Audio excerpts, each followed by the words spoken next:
আসসালামু আলাইকুম, welcome to my channel রাখিস কুক কর্নার। আজকে আপনাদেরকে কলিজা রান্না করে দেখাবো, সাথে ফ্যাকসাও আছে।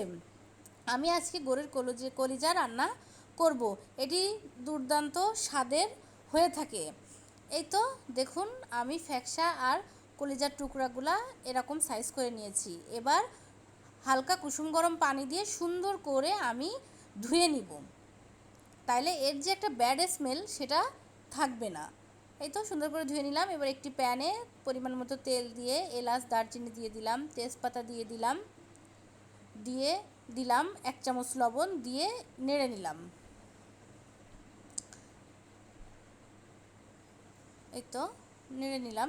এ পর্যায়ে দিয়ে দিলাম বড় সাইজের 2টা পেঁয়াজ কুচি, 4-5টা কাঁচামরিচ ফালি দিয়ে আরেকটু ভালোভাবে নেড়ে নিব, হালকা একটু ভেজে নিব।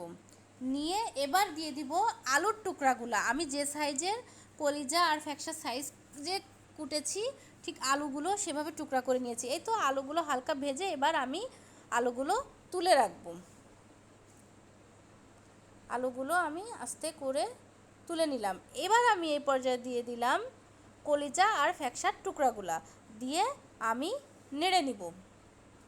এই তো নেড়ে নিলাম। এ পর্যায়ে দিয়ে দিব 1.5 চামচ জিরা বাটা, 1.5 চামচ পেঁয়াজ বাটা, 2 চামচ রসুন বাটা একসঙ্গে ব্লেন্ডারে ব্লেন্ড করে নিয়েছি।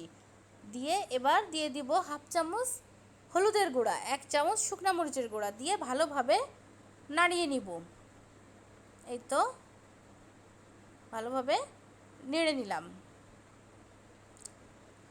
এবার সামান্য পরিমাণ ওই যে ব্লেন্ডারের জারটা ধুয়ে সামান্য পরিমাণ পানি দিয়ে সিদ্ধ হতে দিব। এই তো আমার দেখুন কলিজার ফ্যাকসা খুব বেশি সময় লাগে না। কলিজা ফ্যাকসা সিদ্ধ হতে খুব বেশি সময় লাগে না। অনেকে প্রেসারে দিয়ে থাকে, যাদের সিদ্ধ হয় না অনেক সময় লাগে, কিন্তু আমারটা খুব বেশি সময় লাগেনি রান্না করতে। এই তো দেখুন সিদ্ধ হয়ে গিয়েছে। এবার আমি এ পর্যায়ে দিয়ে দিলাম ওই যে আগে থেকে ভেজে রাখা আলুর টুকরাগুলা দিয়ে এবার ভালোভাবে নাড়িয়ে নিব। এই তো নাড়িয়ে নিলাম। এবার দিয়ে দিব 2 চামচের মতো গরম মশলার গুঁড়া দিয়ে এবার ভালোভাবে নেড়ে নেড়ে কষিয়ে নিব। এ পর্যায়ে চুলার আঁচ মিডিয়াম টু লো ফ্লেমে রাখবেন। এই তো ভালোভাবে কষিয়ে নিলাম। আর দেখুন কষাতে কষাতে তেল অনেকখানি ফুটে এসেছে। এই কলিজা বাচ্চাদের অনেক পছন্দের একটি খাবার। বাচ্চাদের জন্য এই খাবার খুবই উত্তম। এ পর্যায়ে এবার আমি দিয়ে দিব ঝোলের পানি। আপনারা আপনাদের পরিমাপ অনুযায়ী ঝোলের পানি দিবেন। আমি আমার পরিমাপ অনুযায়ী দিয়ে দিলাম।